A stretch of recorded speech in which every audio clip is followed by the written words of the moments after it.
এবার আইনি ব্যবস্থা নিতে যাচ্ছেন শবনম বুবলি। বুবলি বললেন, শাকিব খানকে ভালোবাসি বলে এতদিন ছাড় দিয়েছি, এখন আর আমি ছাড় দিব না। আমি শাকিবের কাছে জবাব চাই। শাকিব খান আসলে নারী লোভী, চরিত্রহীন। এমনই ভাবে শাকিবের নামে দুর্নাম দিয়ে গেলেন বুবলি। হঠাৎ করে কি এমন হয়েছে তাদের মাঝে যে হঠাৎ করেই শাকিবের উপর খেপে গেলেন বুবলি? বিস্তারিত জানাবো সবকিছু। তার আগে ভিডিওটি না টেনে সম্পূর্ণ দেখতে থাকুন। আপনারা সবাই জানেন বুবলি কিন্তু শাকিবের বিরুদ্ধে সবসময় কথা বলে এসেছেন। যখন থেকে বীরকে সবার সামনে নিয়ে এসেছে তখন থেকেই মিডিয়াতে নানান ধরনের কথা শাকিবের নামে বলে গেছেন নায়িকা বুবলি। শাকিবকে সবসময় বুবলি ছোটই করেছেন, আর এর কারণেই শাকিব যতটুকুই বুবলিকে ভালোবাসতো সেগুলো তার মন থেকে উঠে গিয়েছে একেবারেই। এমনকি বুবলি যে কাণ্ডগুলো করেছে অনেক পুরুষের সাথেও ধরা খেয়েছে নায়িকা বুবলি।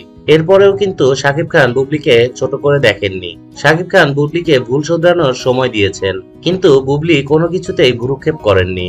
বুবলি শাকিবকে কখনো পাত্তাই দেয়নি। এমনকি যখন শাকিব খান আবারও বিয়ে করতে চেয়েছে তখনও কিন্তু শাকিবের উপর খেপে গিয়েছিল বুবলি।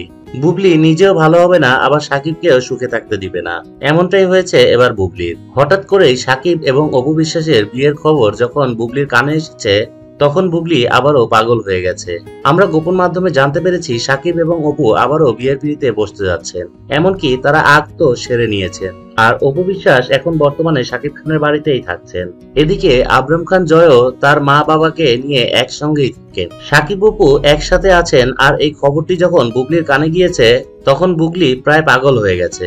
সাংবাদিকদের ডেকে বুবলি বলেছেন যে, আমি অনেক ছাড় দিয়েছি। আমি এতটাই সহজ সরল ছিলাম যে আমি শাকিবকে এতটাই ভালোবাসি যে সে আমাকে যখন যা করতে বলেছে আমি তাই করেছি। আমাকে শাকিব নিজের সম্মতিতেই বিয়ে করেছে। এমনকি শাকিবের ইচ্ছাতেই আমি শেহজাদ খান বীরকে গর্ভে ধারণ করেছিলাম, আর এই সন্তানের নামও রেখেছিল শাকিব খান নিজেই। আর এখন কেন আমাকে এভাবে অবহেলা করা হচ্ছে? সে তার সন্তানকে কেন মেনে নিচ্ছে না? আমাকেই বা কেন মেনে নিচ্ছেন না? শাকিব খান আবারও বিয়ের পিঁড়িতে বসতে যাচ্ছেন তার বড় বউকে নিয়ে। তাহলে শাকিব খান আমার সাথে কেন এরকম বেইমানি করলো? আমার জীবনটা কেন নষ্ট করলো? আমি এতদিন চুপ করেছিলাম, এখন আর চুপ করে থাকবো না। আমি সবকিছু ফাঁস করে দিব। শাকিব তো একটি নারী লোভী মানুষ, চরিত্রহীন পুরুষ। সে সবসময় নতুন নতুন মেয়েদের পছন্দ করে।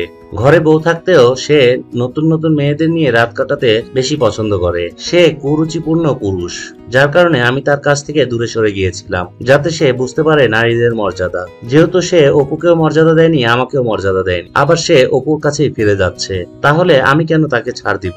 শাকিবের বড় বউ যেই সম্মান পেয়েছে আমি কেন পাবো না? আমাকে যদি ন্যায্য ভালোবাসা বা ন্যায্য সম্মান না দেওয়া হয় তাহলে এবার আমি আইনি ব্যবস্থা নিব।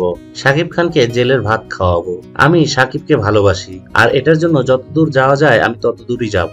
আমি আমার সন্তানকে অনেক ভালোবাসি, আর সে তার বাবার পর্যাপ্ত ভালোবাসা পাক সেটাই আমি চাই। আর এটা যদি না হয় তাহলে আমি পৃথিবী উল্টে দিব, শাকিবের জীবন একেবারে নষ্ট করে দিব। শাকিব আমাকে যত যাই বলুক, এবার আমি আর পিছুপা হব না। এমনই ভাবে সাংবাদিকদের কথাগুলো বলে গেলেন বুবলি। তো দর্শক বন্ধুরা, বুবলির এমন সব কথাবার্তা আপনাদের কাছে কেমন লেগেছে তা আমাদের অবশ্যই কমেন্ট করে জানিয়ে দিবেন। ভিডিওটি ভালো লাগলে লাইক করবেন, কমেন্ট করবেন, আর বেশি বেশি শেয়ার করবেন। আর হ্যাঁ, সাবস্ক্রাইব করে বেল আইকনে চাপ দিতে ভুলবেন না। ধন্যবাদ।